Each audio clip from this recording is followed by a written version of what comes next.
Et bonjour à tous, bienvenue sur The Money Show, le podcast qui parle d'argent mais pas que. Les amis, j'espère que vous allez bien et que vous avancez dans vos projets. Donc c'est le premier podcast de l'année, j'en profite pour vous souhaiter une belle année 2025, la santé surtout et puis le reste ça suivra, je me fais pas de soucis pour vous. Et pour ma part, je me suis fixé de beaux objectifs pour cette année 2025, donc on va tout faire pour les atteindre. Sinon, pour faire un petit retour sur le dernier épisode, c'était celui où je parle de ma méthode pour se fixer les objectifs. Je faisais un petit appel à l'action et vous êtes plusieurs à avoir joué le jeu. Vous êtes venus en message privé me parler de vos objectifs pour cette année. Donc maintenant, il n'y a plus qu'à mettre en place des actions pour atteindre ces objectifs. Et n'hésitez pas à venir me poser des questions à ce sujet ou même me partager l'avancement de vos projets, de vos objectifs. On se boostera les uns les autres. C'est le but, en tout cas à mon sens. Et je vous l'annonce, 2025, ça va être une grosse année. Autre sujet qui concerne les écoutes, je vous remercie à nouveau pour votre soutien. C'est vrai que j'en ai parlé plusieurs fois, mais au démarrage du podcast, l'épisode il faisait un certain nombre d'écoutes en 15 jours à peu près. Et maintenant, ce même nombre d'écoutes, je l'atteins en 2-3 jours, même pas, au lieu des 15 auparavant, donc ça fait vraiment plaisir, parce que le podcast il touche de plus en plus de monde, il fait de plus en plus d'écoutes, et tout ça c'est grâce à vous. Voilà, c'est grâce à vos écoutes, à vos partages, à vos commentaires, à vos notes 5 étoiles, à vos abonnements aussi sur ma chaîne YouTube. Et le plus fou dans tout ça, c'est que le podcast il va avoir 1 an déjà, mi-février. C'est vrai que quand on a la tête dans le guidon, on voit pas forcément ces choses-là. Et en prenant un petit peu de recul, on se rend compte qu'on avance sur pas mal de sujets. Et le podcast en fait partie. Et d'ailleurs, dites-moi si vous êtes chaud, mais je pense organiser un petit jeu concours pour les 1 an du podcast. Ça tombe mi-février. Donc n'hésitez pas à venir me DM sur Insta, me dire si ça vous tente ou pas. Et enfin, concernant l'épisode du jour, j'ai reçu Julien, qui m'a été recommandé par Dodo, qui lui aussi est passé dans le podcast. Alors Julien, je le connaissais pas, et je vous avoue que c'est une belle découverte. Voilà, il a un super mindset, c'est un ancien sportif de haut niveau. D'ailleurs, il pratique toujours le sport, mais en loisir, à l'heure actuelle. Il a fait du locatif, il a investi sur lui, et c'est pas des petits montants. Il en parlera dans l'épisode, vous verrez. Je vais pas donner plus de détails que ça, mais pour faire simple, Julien, il est coach de dirigeant d'entreprise. Vous allez voir, il a ses méthodes. C'est un métier qui a l'air passionnant, donc je vous invite vraiment à être attentif. Et je tenais à le remercier à nouveau pour sa participation au podcast. Sur ce, je vous laisse avec l'épisode du jour qui, j'espère, vous plaira.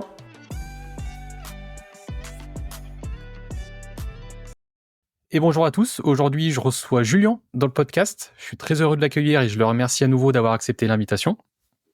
Alors avec Julien, on se connaît pas encore, c'est Dorian qui me l'a recommandé et on va rentrer directement dans le vif du sujet. Julien, j'aimerais qu'en 1 minute maximum, tu nous dises qui tu es, quel âge as-tu et que fais-tu? Écoute, merci Romain pour l'invitation. Alors, qui je suis? Julien Perrier, 36 ans. Je suis coach, plus particulièrement coach de dirigeants aujourd'hui. Donc, j'accompagne les dirigeants TPE-PME. Voilà. Et je vis en Haute-Savoie, près de Genève, côté de Bouèges. Ok. Bon, écoute, je te remercie. Ensuite, j'ai 2 questions communes à chaque invité. J'aimerais que tu nous dises, Julien, si tu as une personne ou des personnes qui t'ont inspiré dans ta vie et si oui, pourquoi? D'accord. Des personnes qui m'ont inspiré. Une première, finalement, c'est, je pense, c'est mon père. Ok. Plus particulièrement parce que il a toujours eu cette capacité à se foutre de ce que les gens pouvaient penser de lui. Alors, en fait, il a vraiment, c'est pas tellement pour ce qu'il a fait en fait que j'ai de l'admiration, mais c'était cette capacité finalement à écouter ce qu'il avait au fond de lui, à faire les choses parce qu'elles avaient du sens pour lui et à entreprendre des choses qui pouvaient paraître fous pour d'autres, mais qui étaient alignées avec lui. En fait, c'est vraiment quelqu'un qui a toujours vécu pour ce qu'il est. Et je trouve que c'est très très fort. Finalement, je trouve ça très très fort. J'ai mis du temps à m'en rendre compte parce que ça me paraissait être quelque chose de relativement normal. Ok. Mais voilà, c'est une première personne en fait qui m'inspire pour cette raison. Et puis après, moi, j'ai toujours été attiré par des personnes qui vont chercher de la performance, que ce soit dans le sport ou dans l'entrepreneuriat. Donc voilà, il y a vraiment beaucoup de profils de personnes. Je vais pas en citer un plus que d'autres. Ok. Bon, bah écoute, hyper intéressant. Et puis, j'adore la vision du coup de ton papa. Ouais. de s'en foutre et puis d'écouter la petite voix intérieure. J'adore. J'ai une deuxième question ensuite. J'aimerais que tu nous dises quelles sont les valeurs auxquelles tu tiens. Voilà, ça peut être des valeurs qu'on t'a transmises ou alors des valeurs que tu as appris au long de ton parcours. Ouais.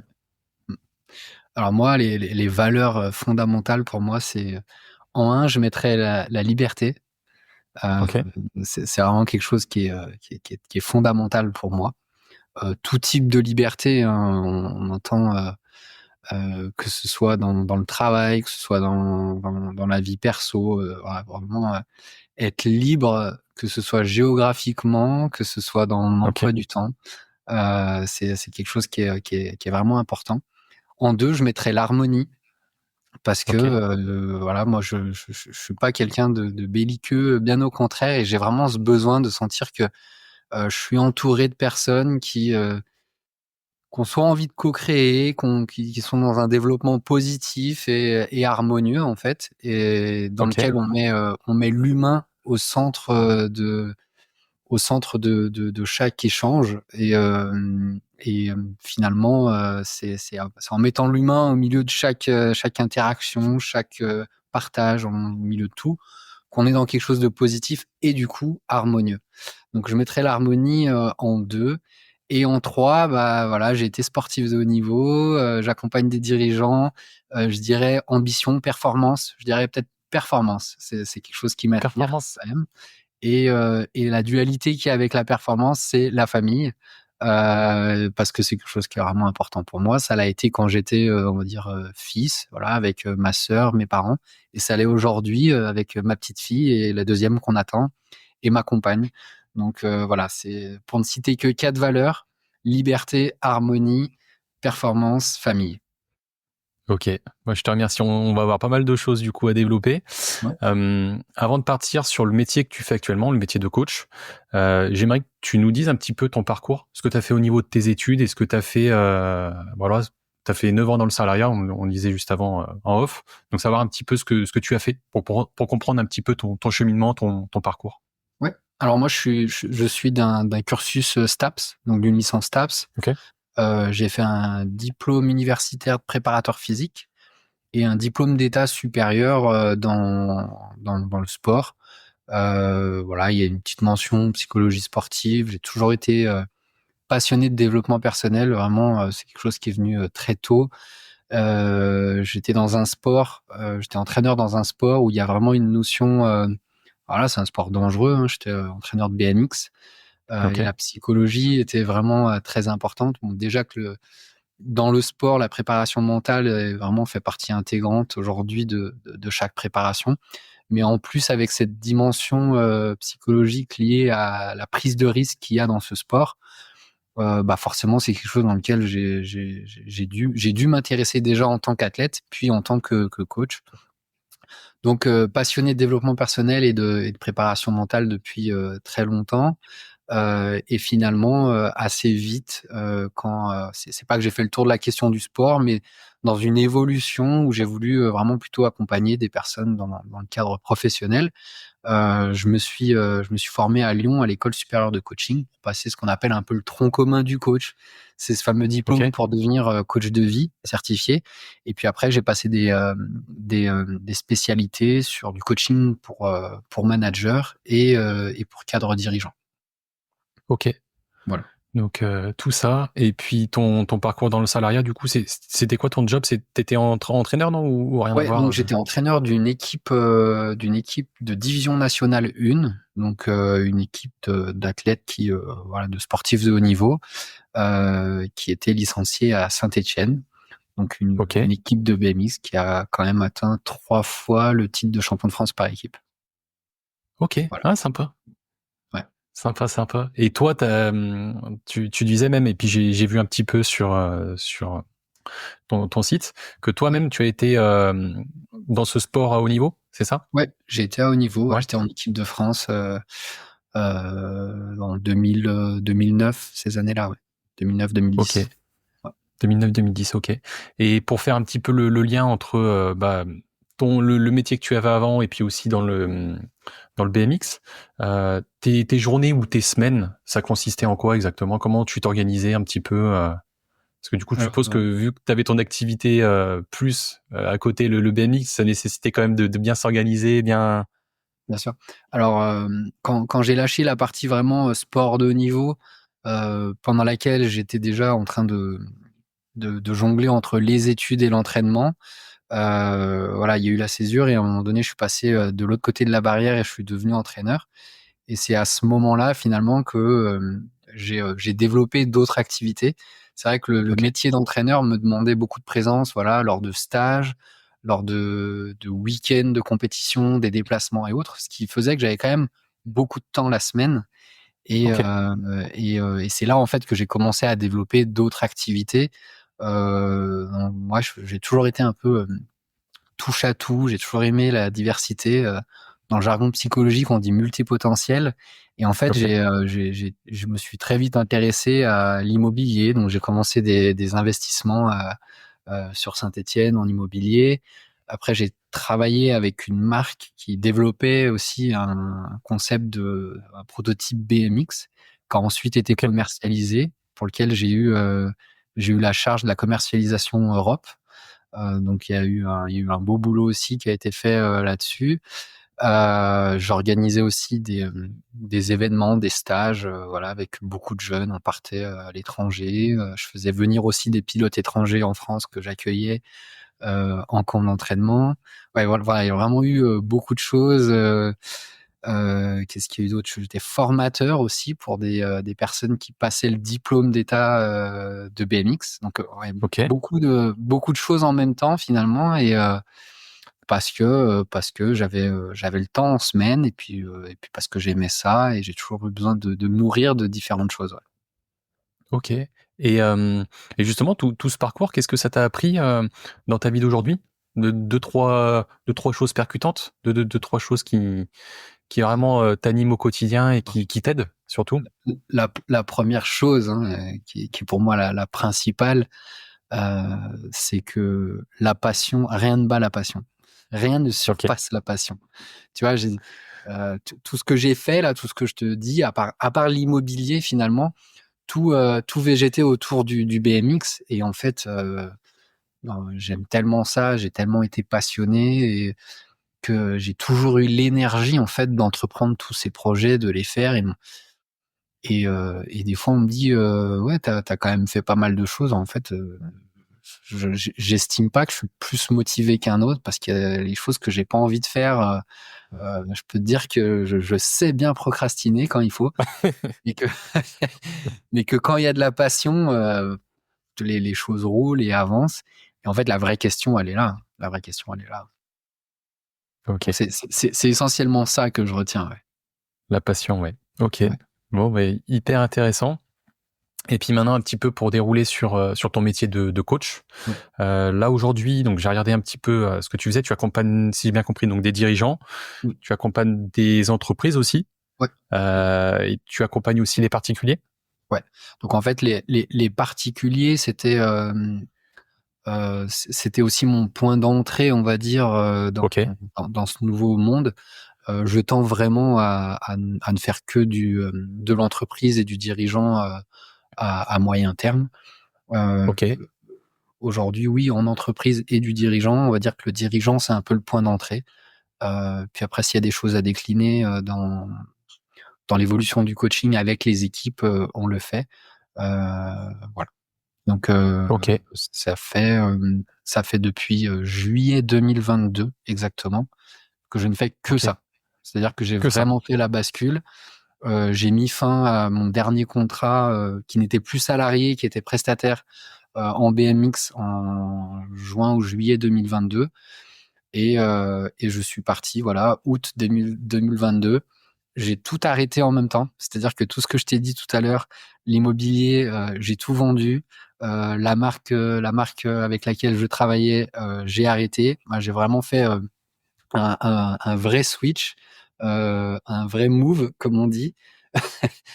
J'ai déménagé parce que ma compagne était sur Haute-Savoie, donc en fait voilà un vrai tournant dans la vie et on va dire un gros challenge parce que je suis reparti un peu de zéro dans le sens où j'ai tout lâché d'un coup sans chômage, sans rien parce que je Ok. finissais prestataire en plus. Mais c'était voulu aussi, hein, comme on dit, le meilleur moyen des fois d'être dans l'action, c'est de sentir qu'on n'a pas de plan B. Ok. Ah bah tu vois, ça faisait partie. Du coup, j'avais une question qui me venait, c'était est-ce que t'as quand t'as arrêté toutes ces activités, je voulais savoir si t'avais bénéficié par exemple du chômage pour t'aider à te lancer. Là, tu viens d'y répondre. T'avais dit que c'était pas le cas. Ouais. Et du coup, parce que sur le podcast, on a pas mal d'auditeurs, voilà, qui sont entrepreneurs. Il y en a aussi qui veulent le devenir. Ouais. Et du coup, dans ce cas-là, là, toi, dans ta situation, comment t'as fait? T'avais mis un petit peu d'argent de côté pour pouvoir subvenir à tes besoins sur quelques mois, ou t'avais déjà un petit peu commencé cette activité en ayant un petit peu de revenus pour ensuite faire que ça? Alors, Comment s'est fait la jointure en fait? ouais, la jointure, bah, comme je te disais, du coup, j'ai aussi vendu tous les biens que j'avais sur Saint-Étienne. Ouais, ok, J'avais 7 appartements encore à vendre, donc j'ai tout vendu, ce qui m'a permis aussi de me mettre un matelas, de réinvestir sur la Haute-Savoie qui est 3 à 4 fois plus cher que sur Saint-Étienne. Et puis surtout de pouvoir commencer à vraiment développer l'activité de bonne manière, dans le sens où voilà, moi j'avais un petit peu jaugé, on m'a dit ouais, dans le coaching, tu vas voir, il faut 3 ans pour en vivre. En vivre. Moi, le but, c'était pas d'en vivre, j'avais quand même des prétentions derrière. Donc c'est aussi pour ça que j'ai tout lâché, comme je te disais tout à l'heure, un peu multipotentiel. Je me suis vraiment focus sur l'activité. ok, Et je me suis rendu compte aussi que quand on est focus sur une chose, les choses peuvent avancer très vite. Moi, j'ai identifié très vite les canaux d'acquisition que j'allais devoir vraiment poncer pour arriver à avoir des leads et avoir de la clientèle. Un des premiers que j'ai développé, c'était celui qui pouvait s'enclencher le plus vite, c'était les Google Ads, donc les publicités Google. ok. Bah voilà, hein, quand j'ai commencé, plus de boulot, plus de salaire, plus rien. Je dis pas que je fais des journées de fou, au contraire, je prenais un vrai équilibre, mais quand j'ai commencé, je faisais du 6h-22h parce que j'avais plein de concepts à intégrer, qu'il fallait que je comprenne comment, heu, comment un client pouvait se retrouver enfin comment un prospect pouvait se retrouver sur ma liste de clients Ok. et puis, bah, il y avait des notions à vraiment développer, intégrer, donc tu vois, je te parlais de Google Ads tout à l'heure, quand il a fallu comprendre ça, je me suis mis dedans et finalement, je me suis rendu compte qu'en 2 mois, ce qu'on pouvait, s voilà, on m'avait vendu, hein, il faut 3 ans pour te faire un salaire. Bah, je me suis rendu compte qu'en 2 mois, quand tu ponçais bien un process pour avoir un client, bah, tu pouvais prétendre à 3 fois ce que la personne t'avait vendu en 3 ans d'activité, Ah quoi. ouais. Donc, en fait, voilà, c'est la magie du focus, de s'intéresser, de la détermination, je pense aussi, parce qu'à ce Ok. moment-là, pour moi, enfin, l'échec, c'était pas une question. Heu et puis j'avais un niveau de vie auquel je voulais répondre, vite aussi, dans le sens où, j'arrête juillet 2022. Ma compagne m'annonce que, elle est enceinte, mi-août 2022. Oui, donc d'autres responsabilités que chef d'entreprise et que D'autres conjoint. responsabilités et là, en fait, tu te dis: «Mais j'ai pas le choix, j'ai pas le choix». Donc en fait, quand tu as pas le choix, c'est limpide. C'est limpide. Énorme. Énorme, putain, d'accord. Et du coup, est-ce que tu peux nous détailler un petit peu rapidement en quoi consistent tes accompagnements, que ce soit sur les dirigeants, sur les entreprises, et puis même si c'est une activité que tu tends un petit peu à enlever, même sur les particuliers, Ouais, bien sûr, ouais, ouais, OK. ce que tu fais. Hem, En fait, là, vraiment, le principe du coaching, moi, aujourd'hui, c'est d'amener les personnes, à répondre à des problématiques, avec 3 grandes choses, du questionnement, de la reformulation et d'utilisation d'outils. Voilà. J'amène finalement mes clients sur des niveaux de conscience différents que ceux qu'ils ont aujourd'hui.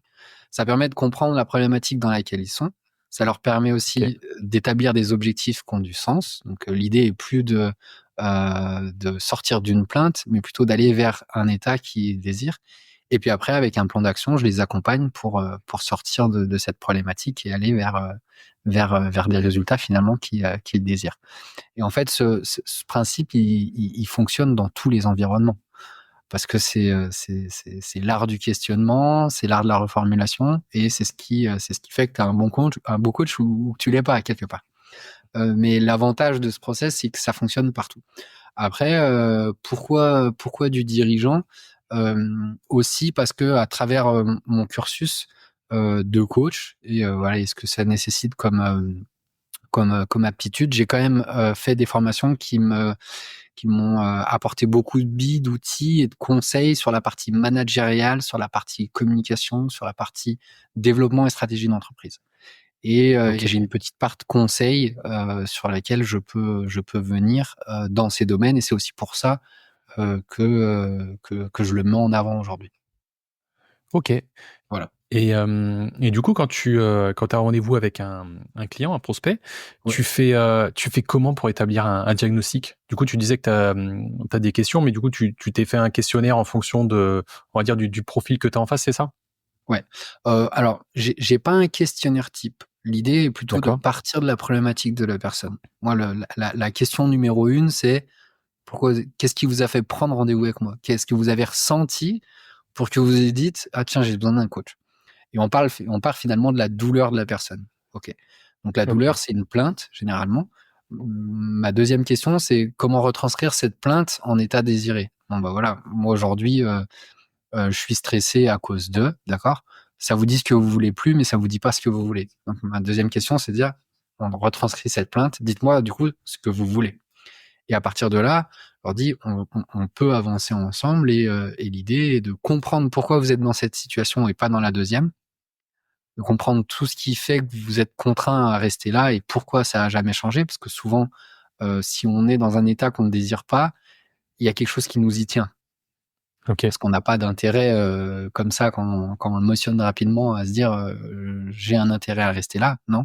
Mais il y a quand même quelque chose qui t'y contraint et qui t'y tient. Et c'est de lever ces choses-là finalement, qui te permettent pas d'en sortir. Donc ça, c'est le premier rôle du coach. Et dans un deuxième temps, c'est de vraiment mettre le sens sur: «OK, je veux pas juste fuir ça, parce que ça a pas réellement de sens, mais je veux aller là. Parce que ça, c'est un truc qui m'intéresse et ça me fait vibrer». Et à partir de là, finalement, la personne, elle est capable de se mettre en mouvement. Ok. Voilà. Donc le process du coaching, il est comme ça. Puis finalement, c'est assez, ça se fait de manière fluide. J'ai pas de question type parce que finalement, il y a aucune situation qui est identique. Même si la raison de l'appel peut être générale, banale ou peut très vite se regrouper, se mettre dans une même case. Les raisons pour lesquelles on se retrouve dans cette case-là, elle est tellement, peut être tellement diverse et variée que on peut pas traiter la chose de la même manière.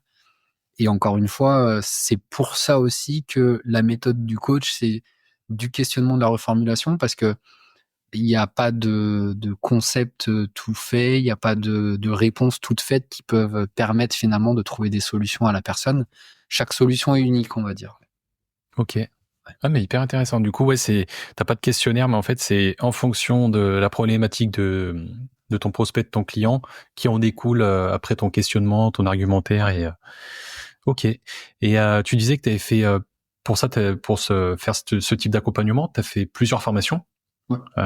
Donc peut-être dit à Lyon, c'est ça, C'est ça. coach en développement. Enfin, c'est quoi exactement C'est cette formation? l'école supérieure de coaching. Donc c'est l'école supérieure de coaching. coaching. Donc ils proposent Ok. sur 1 an une première formation qui te permet de vraiment maîtriser l'art du coaching.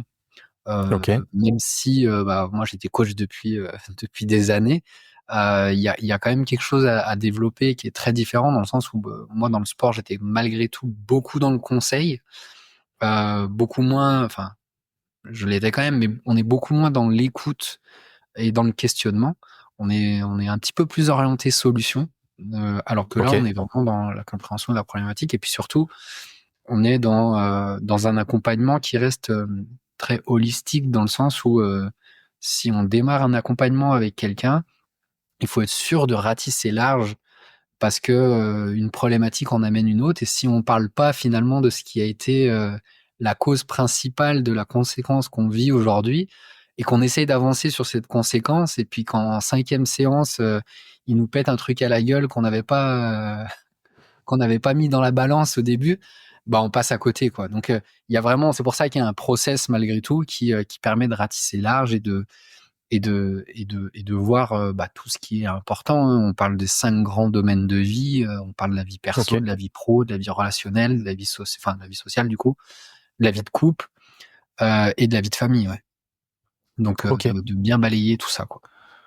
Ok. Et puis là, je rebondis du coup. On va dire une problématique dans un de ces divers sujets peut apporter d'autres problématiques sur tout le reste en fait. Et Bien sûr, ouais. c'est ce Tout à fait. qui, je pense, doit t'aider en fait à établir tes diagnostics. Bien sûr. Ok. Puis c'était quelque chose aussi qui se confirmait à l'époque où j'étais dans le sport de haut niveau, c'est-à-dire qu'un athlète, il fallait d'abord qu'il soit bien dans dans ses baskets pour être bien sur son vélo, hein. Donc c'est pareil avec un dirigeant d'entreprise.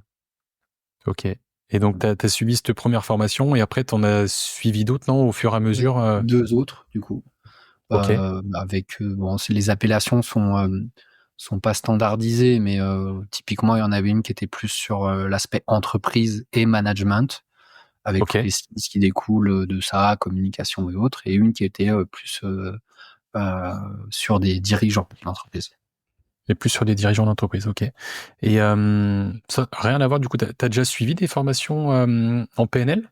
Enfin, ou des accompagnements, ou des... Non. Alors Non. après, Ok. pas de formation avec cette appellation PNL, mais dans le coaching, on a forcément on parle de programmation neurolinguistique, on parle de beaucoup de choses diverses et variées automatiquement. Ok. Ok, ok. Et hyper intéressant. Et après, je m'étais, on va dire, subdivisé mes questions après sur ton accompagnement de dirigeants, d'entreprises, et puis même, j'avais détaillé un petit peu sur les particuliers. Première partie, on va dire, sur ton coaching de dirigeants. Oui. Est-ce que tu peux nous dire quelles sont les principales erreurs que les dirigeants font?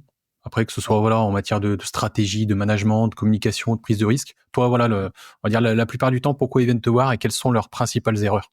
Ouais. Ok. Pour moi, la principale erreur finalement d'un dirigeant de TPE-PME, c'est que généralement c'est des personnes qui ils sont fondateurs. Donc ça veut dire qu'ils créent Ok. cette entreprise. Donc ils commencent peut-être seuls. Je te prends l'exemple d'un plombier.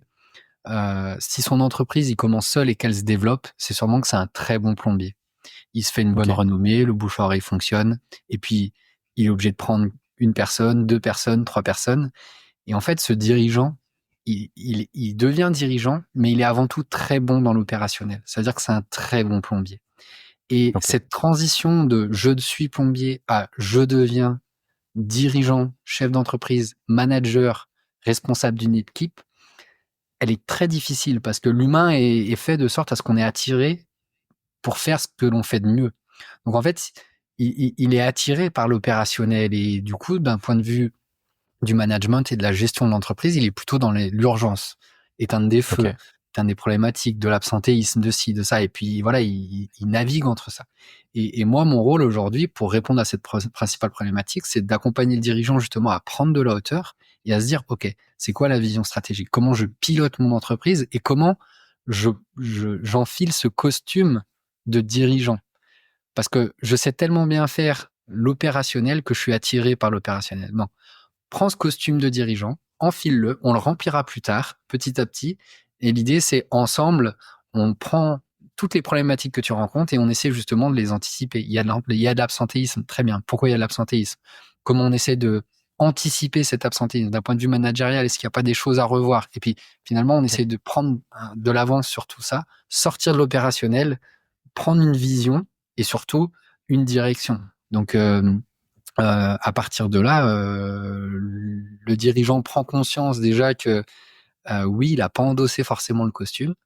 2, les problématiques qu'il vit, bah, il est pas obligé de les subir, il est pas obligé d'être dans la réaction et du coup dans l'émotion, le stress, tout ce qui va avec. Il peut les anticiper, il peut les contrôler, il peut avancer de manière sereine, parce qu'il peut avoir de la hauteur sur ce qui se passe, parce qu'il a la vision, il sait où il veut aller, il sait où il veut emmener son équipe. Et c'est très différent de la gestion, moi j'appelle ça la micro-gestion, qui au jour le jour dans la réaction est très émotionnelle, et passer sur une macro-gestion où on a une vision, on a une stratégie, on sait où on veut aller, et les dirigeants sereins, on se rend compte que c'est ceux qui savent où ils veulent aller et qu'on pu mettre en place cette stratégie. Et pour ça, voilà, l'erreur numéro 1, c'est pas rester piégé dans l'opérationnel. Ok. Eh ben, écoute, c'est marrant que tu parles de ça parce que si tu veux, moi, on l'a pas évoqué, moi, mon métier, si tu veux, je suis chargé pro en banque. Donc, je gère des sociétés, des chefs d'entreprise. Et j'ai fait un rendez-vous il y a peut-être un an et demi avec, sans détailler, avec un client ou une cliente, peu importe, qui justement a fait un accompagnement comme ça sur le développement de sa société. Et première chose qu'on lui avait dit, c'était déjà de prendre de la hauteur sur son activité. Ouais. Et se sortir un petit peu de l'opérationnel, parce qu'elle était à fond dans l'opérationnel. Ouais. Et c'est marrant parce que du coup, elle m'avait fait voir, on avait fait un aparté dessus, le rendez-vous, il avait duré, je crois, une après-midi entière. Et elle m'avait sorti son petit classeur, toutes les choses qu'on lui disait de faire. Et en fait, c'était des principes tout basiques, mais qu'elle appliquait pas au quotidien parce qu'elle était perdue enfin, elle se butait en fait à l'opérationnel, à vouloir tout le temps être à droite, tout le temps être à gauche. Et en fait, on lui avait dit, écoute, il faut que tu te détaches de ça, pour ça, tu délègues, tu embauches quelqu'un, ou tu fais ci, tu fais ça, tu mets en place des process. Et c'est marrant parce que du coup, elle m'a dit qu'elle suivait cet accompagnement depuis 4 ans et que la première année, ça avait rien changé à son activité. Alors après, c'était une grosse structure, donc si tu veux, des gros paquebots, gros bateaux. Par contre, les années suivantes, elle avait fait, je sais plus, c'était peut-être 10% de chiffre d'affaires en plus, après 15, après 30, et c'était limite exponentiel. Et du coup, c'est hyper intéressant. Moi, j'adore ça. Carrément. Et toujours pour parler de l'accompagnement de dirigeants, Ouais. voilà, parmi tous les sujets sur lesquels tu les accompagnes, si tu devais choisir un seul conseil ultime à donner à un dirigeant d'entreprise pour qu'il puisse durer dans son activité, qu'est-ce que au-delà de sortir de l'opérationnel? Ouais, bien sûr. Bon, hormis la vision et toutes ces choses-là, moi, ce que je dirais, ce qui est hyper important, c'est d'avoir un tableau de bord fiable. En fait, Ok. il faut que le dirigeant, il arrive le matin à son bureau et qu'il sache exactement où il en est. Il lui faut des indices clés de performance qui lui permettent de dire, là, t'en es là. Si t'as rien, en fait, si tu sais pas la santé de ton entreprise, si tu sais pas où t'en es exactement, c'est un peu comme courir un marathon. Tu sais pas où est la ligne d'arrivée, tu sais pas à quelle vitesse tu dois courir, et vu que tu sais rien de tout ça, tu vas courir le plus vite possible, mais en te disant il faut quand même que je négocie, que je gère mon énergie, mais sans trop savoir où ça va finir. Ok. Que quand tu sais où t'en es, que tu sais où tu veux aller, tu sais que tu peux courir à tel rythme, et tu sais que ce rythme, tu peux le tenir. Et en fait, ça change ta vie, quoi. Ça change ta vie parce que tu arrives le matin serein, tu sais où t'es, tu sais où tu veux aller, tu sais que tu vas à la bonne vitesse, et voilà, et ça te permet de dormir. Et ça veut pas dire que ce sera tout le temps comme ça. Mais quand ça l'est pas, quand faut mettre un coup d'accélérateur, t'as l'énergie pour le faire aussi. Ok. Voilà.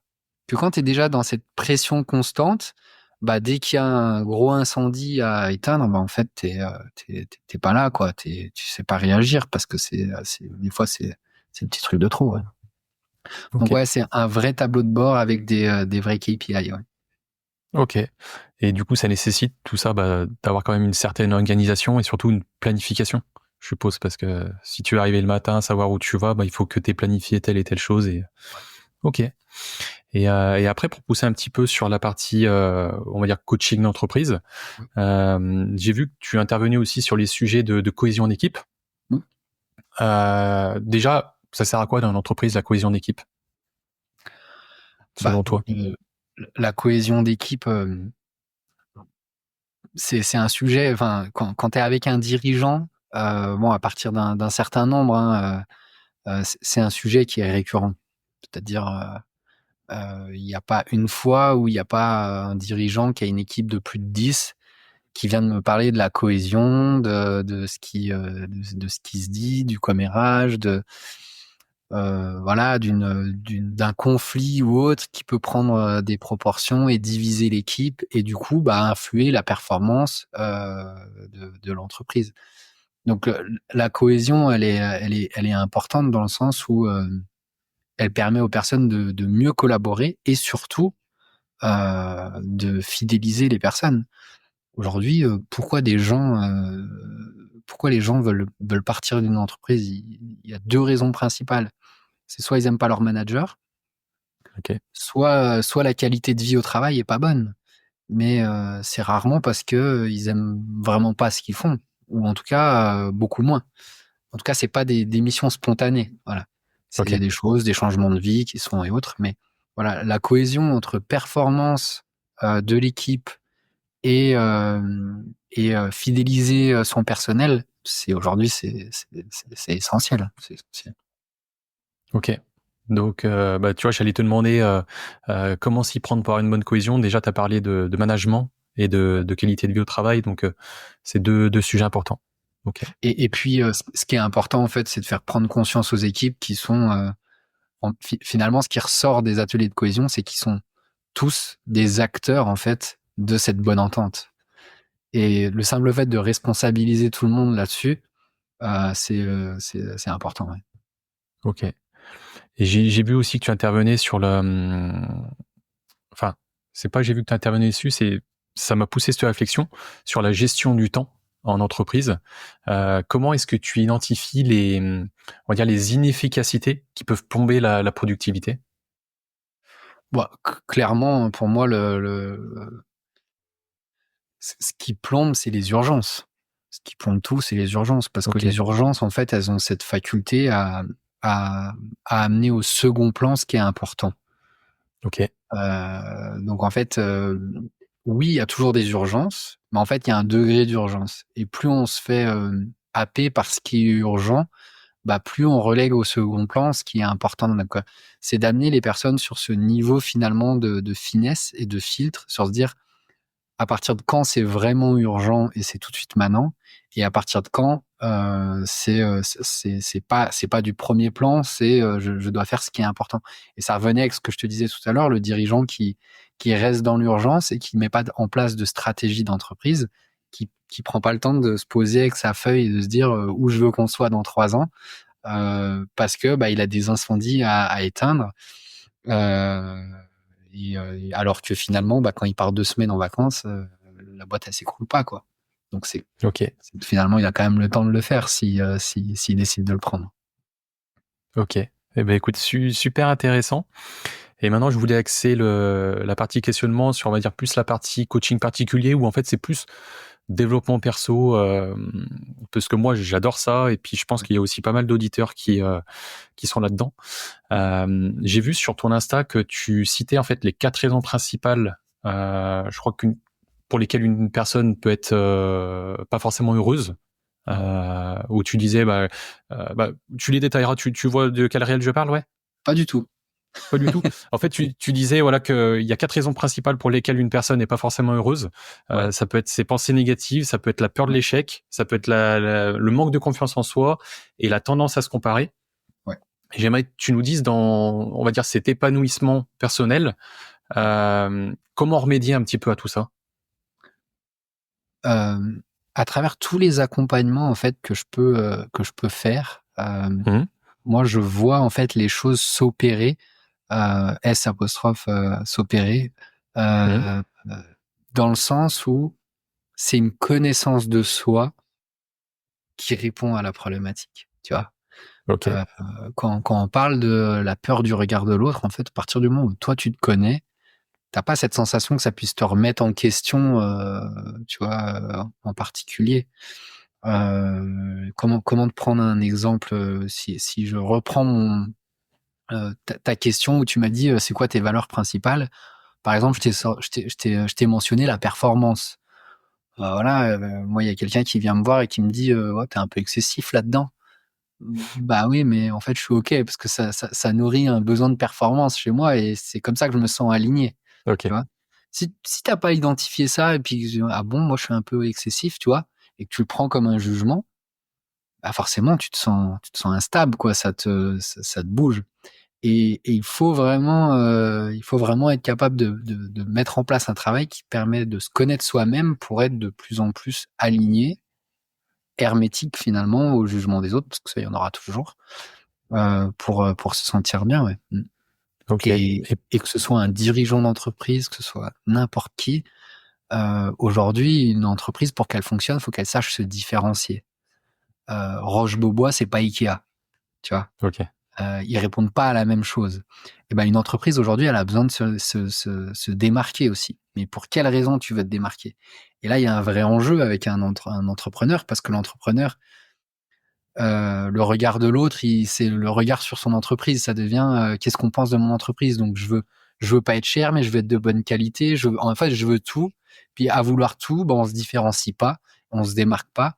Ben, l'enjeu, il est là. Et en fait, que ce soit une entreprise, que ce soit personnellement, que ce soit dans son travail et autres, c'est d'arriver à finalement être ce que je veux véhiculer et être reconnu pour ce que je suis capable de véhiculer, tu vois.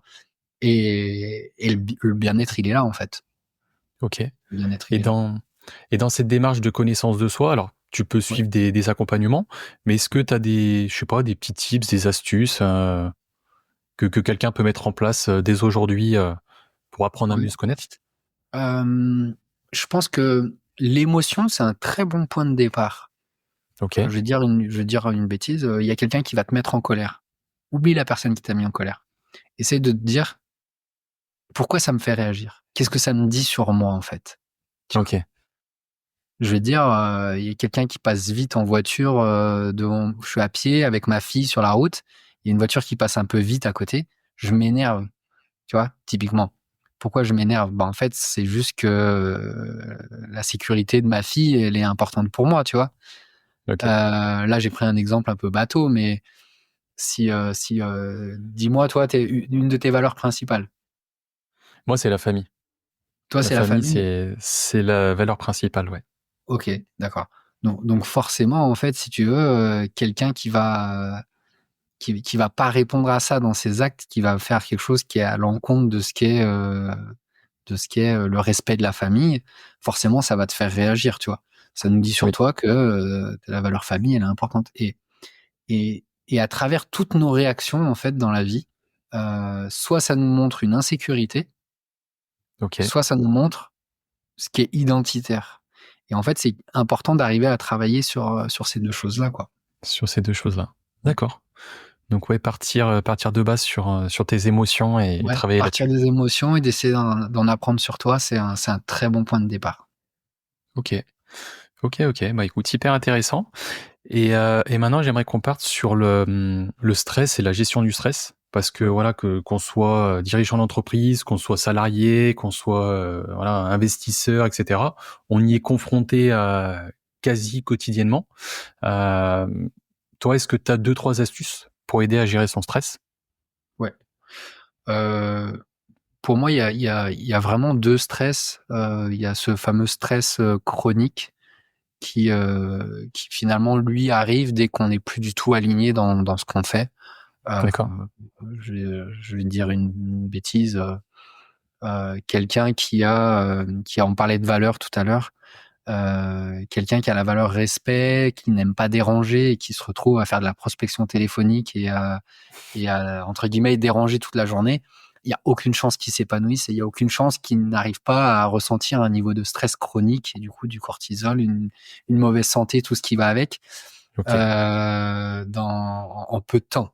Donc tu vois, le premier stress, il est là, et celui-là, c'est vraiment d'arriver à se réaligner, se réinscrire dans des projets cohérents pour soi, pour se sentir aligné dans ce qu'on fait. Donc ça, c'est la première chose. Et puis après, il y a le stress un peu plus extraordinaire, tu vois, être soumis à un stress, à l'examen, une compétition, voilà, différents enjeux. Celui-ci, si je dois être dans le conseil, ce que j'essaye de pas trop faire aujourd'hui, parce que mon métier, c'est quand même d'essayer de rester dans une neutralité le plus souvent possible, c'est de se dire que à la base, le stress, c'est quand même un facteur aidant. Voilà.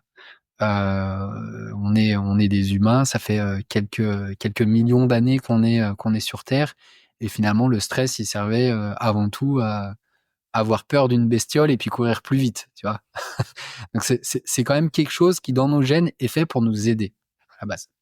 Et comme je dis à une personne qui doit par exemple prendre parole en public, il va être stressé, ok, mais malgré tout ça va lui faire accélérer son rythme cardiaque, donc ça va lui apporter de l'oxygène beaucoup plus vite au cerveau, donc il va être beaucoup plus lucide, il va peut-être un peu même avoir les mains moites, donc il va les bouger, qu'il va capter un peu plus son auditoire de cette manière.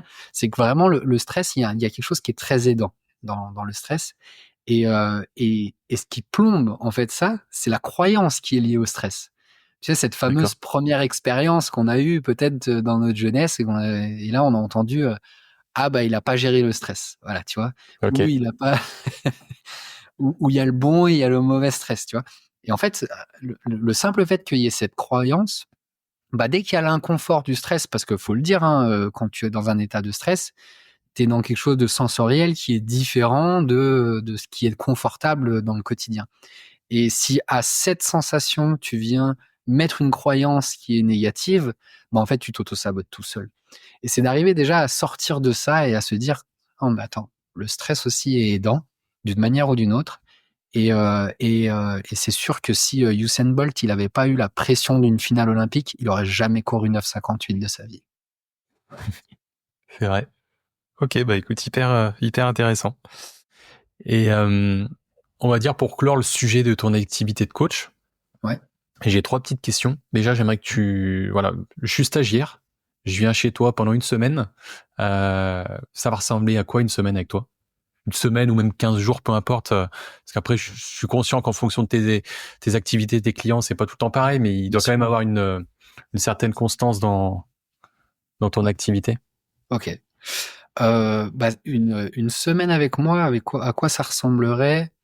Bah déjà le matin, c'est avant tout se recentrer un petit peu sur les chiffres. Donc moi je reçois des demandes tout le temps, donc c'est Ok. traiter déjà ces demandes, voir si ça peut être des clients potentiels. Ok. La deuxième chose, c'est gérer un petit peu tout ce qui est relance, réponse de mail, voilà tout ce qui est autour de ça. Donc c'est une des premières choses. Analyse, parce que bah aujourd'hui j'ai des pages web que j'essaye de retravailler pour qu'elles soient le plus optimisées possible, donc il y a un petit peu Ok. d'analyse. Pareil sur mes différents systèmes d'acquisition, donc c'est vrai que c'est un petit peu technique, mais c'est des choses qu'il faut suivre quotidiennement. Après bah j'ai mes coachings, donc moi je fais essentiellement du en ligne, donc Ok, c'est vrai que distanciel. après cette petite heure que je passe le matin à gérer un petit peu toutes ces choses, bah j'enchaîne souvent sur 1 voire 2 coachings d'1 heure et demie. Voilà. Après c'est le temps de manger. Souvent je dirais que j'ai un coaching dans l'après-midi, Ok. ce qui me laisse le temps souvent de pouvoir aller courir, faire un bon gym, faire un tour de vélo, voilà, de pouvoir aller faire une petite activité, et de pouvoir aller chercher ma fille à 17h, parce que ça c'est important pour moi. Voilà, C'est ça. après je suis organisé sur mes tâches récurrentes l'après-midi. J'essaie d'avoir un créneau sur lesquels j'ai des tâches récurrentes. Tu vois, par exemple, c'est un article de blog par semaine, c'est un post LinkedIn tous les jours, donc ça aussi c'est un petit peu de taf. Ah Voilà, ouais. il y a 2-3 choses quand même qui sont à faire, donc j'essaie aussi d'optimiser ces process. Ok. Et puis bah là, courant début 2025, il devrait y avoir quelqu'un qui va m'aider justement sur cette partie développement aussi pour pouvoir me concentrer davantage sur la manière dont j'accompagne les personnes plutôt que sur la manière de les faire venir. Ok. Donc ouais, c'est ce que j'allais dire, quelqu'un qui va te dégager du temps sur la partie du coup plus acquisition, c'est ça, pour toi derrière Ouais, te focus uniquement sur ton ouais, activité de tout coach. à fait. Ok. Et du coup, deuxième question, justement, t'en as un petit peu parlé, mais du coup, tes canaux d'acquisition de clients, si je peux dire, Ouais. ou de prospects en tout cas, Mmh. du coup, c'est principalement, donc tu fais du Google Ads, c'est ça? Ouais. Mais après, tu as aussi, je suppose, la recommandation ou d'autres choses. Est-ce que tu peux développer un petit peu cette partie-là? Alors oui, forcément, il y a un peu de reco. Ouais. Moi, assez vite, je me suis tourné, comme je te disais, très vite sur le Google Ads parce que c'est du tout de suite maintenant, en fait. Si tu as une Ok. campagne qui est bien programmée, elle peut rapporter tout de suite. Par contre, les Google Ads, c'est de l'argent perdu. C'est-à-dire que tu payes tous les mois. À la fin du mois, tu arrêtes de payer, il n'y a plus rien. Donc c'est quand même, Ok. voilà, c'est quand même de l'argent qui part à fond perdu. Et puis tu as intérêt d'avoir un retour sur investissement direct sur ce que tu fais. Par contre, quand tu commences, c'est le meilleur moyen en fait d'avoir une visibilité. La double stratégie, c'était de bosser aussi sur le SEO. Donc là, c'est le référencement naturel. Et ça prend beaucoup plus de temps. Par contre, tout l'investissement que tu mets sur le référencement naturel, il va perdurer dans le temps. Si demain je rank sur Google en 1 sur coach de dirigeant, même si je mets plus d'argent, il y a de grandes chances que je reste dans le top 3 pendant encore très longtemps, tu vois. Donc Ok. c'est une stratégie qui est beaucoup plus longue, mais à laquelle finalement j'ai quand même sur laquelle j'ai essayé d'avancer depuis le début et qui commence seulement maintenant à porter ses fruits. Donc maintenant que ça arrive, petit à petit, je vais réduire mes Google Ads. Et puis en bon père de famille, vu que je peux pas me contenter d'avoir un seul canal d'acquisition, demain, je sais pas, Google se fait renverser ou il change l'algorithme et puis il y a plus d'acquisition de clients comme ça. C'est pas bon, donc c'est pour ça que j'ai commencé depuis cet été en fait à vraiment développer de manière très forte de l'acquisition via LinkedIn. C'est pour ça que je te disais que je poste tous les jours pour avoir Ok. vraiment 2 canaux d'acquisition très solides qui me permettent d'avoir un flux de clients récurrent et surtout prédictible. Ok.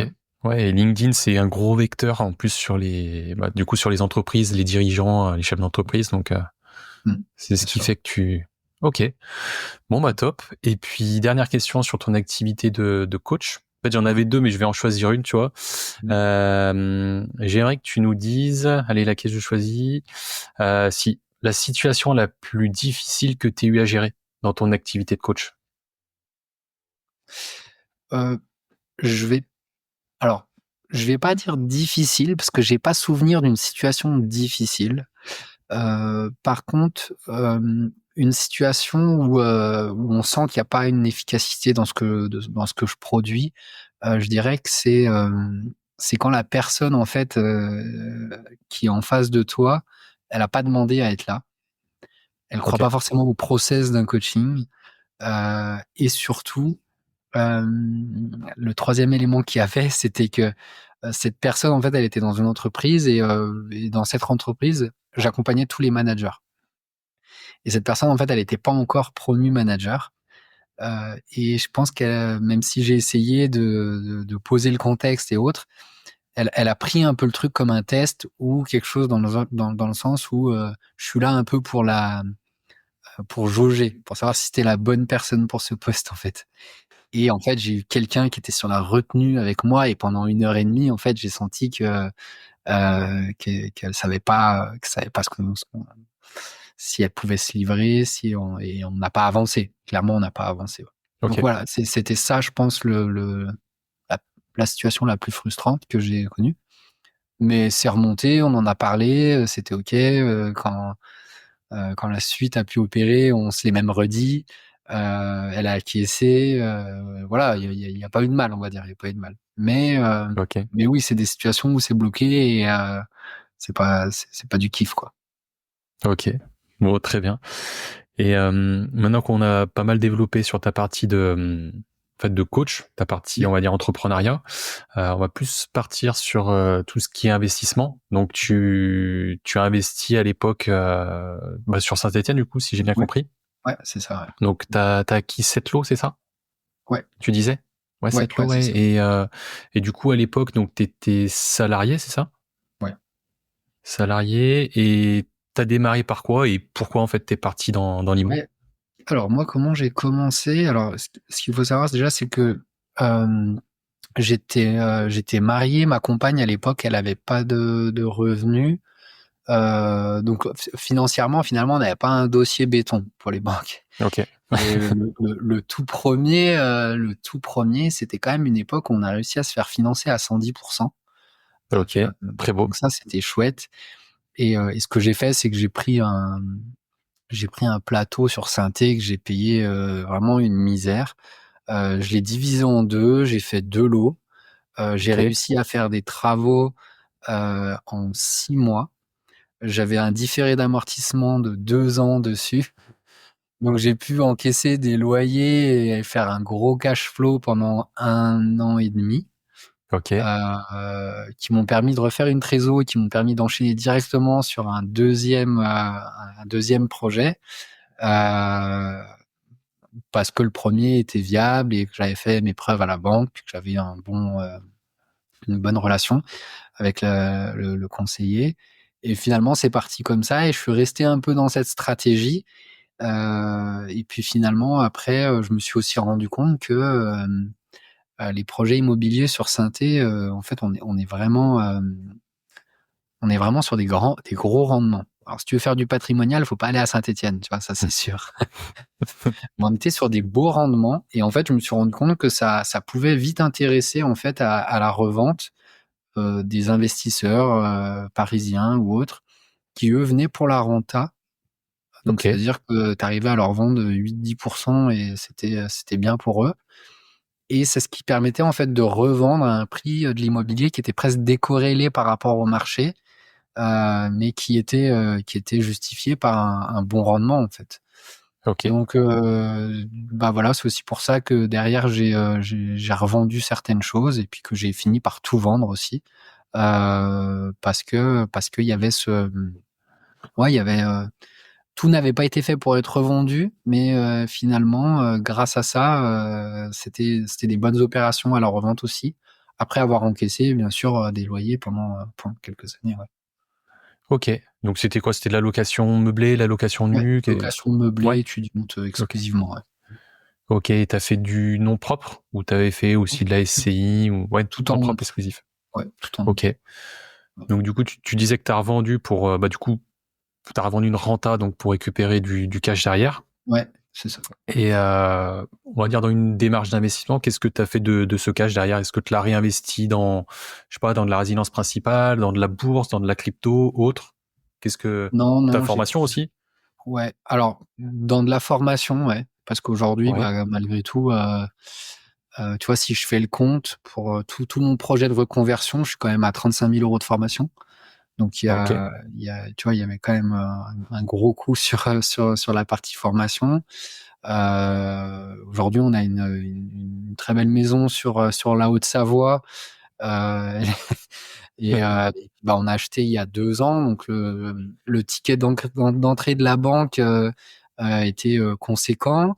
Voilà, je t'ai parlé de valeur liberté tout à l'heure. Donc on a un fourgon bien aménagé. Donc voilà, et puis bah il y a cette assise et il y a aussi ce démarrage d'activité qui demandait aussi d'avoir une assise. Voilà. Après, moi j'attends que le développement de l'activité, tu vois, il soit bien pérennisé, bien installé pour justement pouvoir réinvestir aussi cet argent et refaire des placements intelligents, mais plutôt dans un second temps. Voilà. Ok. Pas de souci. Et du coup, dans une démarche aussi d'investissement sur soi, donc tu as suivi pas mal de formations, là tu disais autour de 35 000 euros. La dernière formation ou micro-formation ou autre que tu as suivi, c'était quand et c'était quoi exactement? Euh, La dernière formation, là, ça va être la version 2.0 de mon entreprise. Ça va être de pouvoir scaler tout ça. Ok, Donc, bah voilà, c'est formation sur tout ce qui est tunnel de vente pour pouvoir vendre un accompagnement qui serait en ligne. ok, Voilà. top. Donc ça, si tu l'as pas encore démarré, tu vas le démarrer, c'est ça? Ouais, ouais, c'est ça. Ok. Bon, bah, à suivre En alors, à ce projet. sujet. En projet. Ok. Et donc après, avant-dernière question, Ouais. est-ce que tu as voilà, des passions, des hobbies? Donc des passions, des hobbies, est-ce que tu lis aussi des livres? Ouais, Alors, j'ai toujours adoré lire et ouais, j'avoue que c'est quand même une des choses qui a été mangée depuis l'arrivée de ma petite. Je comprends. Donc ouais, je lis beaucoup moins. Mais c'est marrant parce que j'ai pas arrêté ma récurrence d'achat de livres, tu vois. Donc ils s'empilent, et ça prend du retard. Après, quand je me prends une semaine off, j'aime me replonger un petit peu dans des bouquins, mais c'est vrai que je lis un peu moins. J'en oublie la question de base. Tu m'as demandé si Ouais. j'aimais lire. Bah, il y avait ça, mais il y avait autre chose aussi. Mais du coup, pour terminer sur la partie lecture, est-ce que tu as un ou deux livres qui ont opéré en toi un changement ou voilà, t'as percuté ou est-ce que tu as des livres qui te viennent en tête là?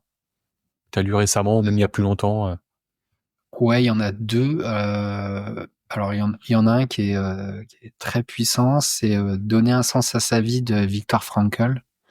Ok.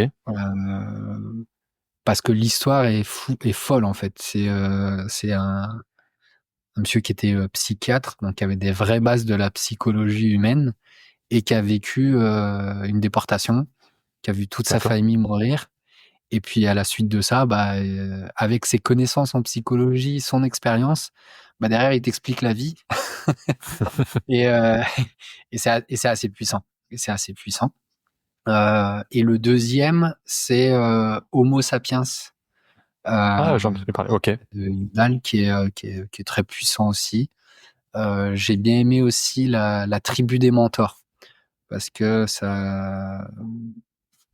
c'est vraiment un condensé de pépites dans différents milieux, tu vois, que ce soit sportif, entrepreneurial ou autre, avec des conseils bien sympas aussi. Et c'est vrai que on s'y retrouve tous finalement à un moment donné dans ce qui est dit. Voilà, je m'arrête là parce que la liste, ça serait trop long. Ok. Et puis en fait, la première partie de la question, c'était sur est-ce que tu as des passions, des hobbies? Oui. Et tu parlais aussi tout à l'heure de sport, du coup, que tu aménages, entre guillemets, dans ton emploi du temps de dirigeant. Donc, si tu veux développer un petit peu ces parties-là. Moi déjà, en passion, j'aime un petit peu tous ces sports d'extérieur. Enfin, c'est comme ça aussi aujourd'hui que je me retrouve, que ce soit aller courir parce que c'est quelque chose de simple. T'enfiles les baskets et puis moi j'ai la nature à côté de la maison, donc ça c'est chouette. Le VTT, j'aime aller faire du VTT. J'ai les remontées mécaniques là qui sont à 5 minutes, donc tu vois, Trop bien. c'est ouvert, je peux y aller, faire que la DH ou aller rouler à la pédale, mais voilà. Puis après l'hiver, dès que c'est l'hiver, c'est ski de rando et il y a un peu de ski de fond aussi parce que c'est pareil, je suis à 10 minutes. Donc ouais, c'est vraiment comme ça aussi que je me retrouve et que j'aime allier finalement la dépense énergétique, ce moment où tu t'aères, où tu te retrouves et où tu kiffes aussi. Ouais, voilà. Ok. Voilà. Trop bien. Puis j'ai le piano à côté du bureau aussi et j'aime un petit peu m'évader sur le piano de temps en temps. Ok, musique alors. Pas de souci. Et dernière question du podcast. Ta vision à toi de réussir sa vie, c'est quoi? Et, ma vision de la réussite,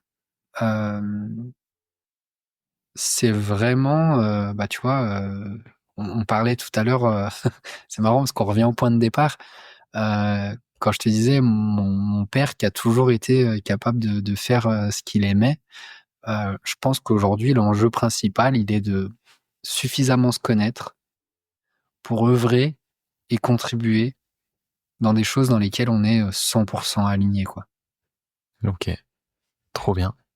Et peu importe le niveau en fait que tu atteins après dans ce que tu entreprends, dans ce que tu désires de faire ou autre, à partir du moment où tu te sens aligné, c'est ok. Ok. Bon, bah écoute, je te remercie en tout cas pour ton partage, Julien. Bah écoute, c'est moi qui te remercie de l'invitation. C'était bien chouette. Et, et puis, j'espère que ça aura intéressé un maximum d'auditeurs. Je pense. Super. J'espère que l'épisode du jour vous a plu. Merci encore pour votre écoute. Je compte vraiment sur vous pour aller mettre une note 5 étoiles et un petit commentaire. Et on se retrouve dans 15 jours pour le prochain épisode. Salut!